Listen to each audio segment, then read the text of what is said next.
অফিসে কাজের চাপ অনেক বেশি, তাই বিবেক প্রতিদিন লেট করে বাড়ি যায়। আজকেও বিবেক বেশি সময় ধরে কাজ করছে। ওর উপর কাজের দায়িত্ব অনেক বেশি, তাই বিবেক প্রতিদিন ওভারটাইম করে। ঘড়িতে হঠাৎ রাত 12টা বাজার অ্যালার্ম বেজে উঠল। বিবেক ঘড়ির দিকে তাকালো।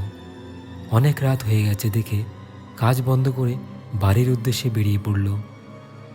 বিবেক তার গাড়ি স্টার্ট করে রাস্তায় বেরিয়ে পড়ল। রাত বেশি হওয়াতে রাস্তা একদম খালি ছিল।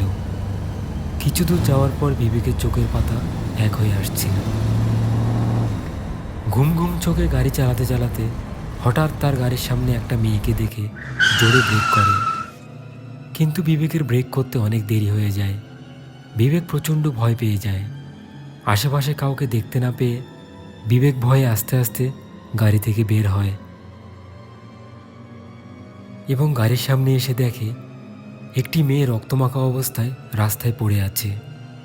এটা দেখে বিবেক বলে উঠল, ও গড, এটা আমি কি করলাম? বিবেক আশপাশটা ভালো করে দেখে মেয়েটাকে ওখানেই ফেলে গাড়ি নিয়ে তাড়াতাড়ি চলে গেল। গাড়ি ওভার স্পিডিং করে যখন বাড়ি পৌঁছালো তখন প্রচণ্ড ভয়ে কাঁপছিল। বিবেক ভাবল, এরকম অ্যাক্সিডেন্ট তো অনেক হয়, কত লোকই তো রাস্তাঘাটে এরকম গাড়ি চাপা দিয়ে চলে যায়।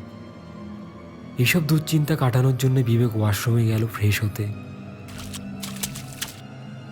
ঠান্ডা জল দিয়ে মুখ ধুয়ে রুমাল দিয়ে মুখ মুছে আয়নায় তাকাতে চমকে উঠল। বিবেকের ঠিক পেছনে সেই মেয়েটি চোখ বড় বড় করে বিবেকের দিকে তাকিয়ে আছে। বিবেক পিছনে ঘুরে দেখল, কিন্তু কেউ নেই।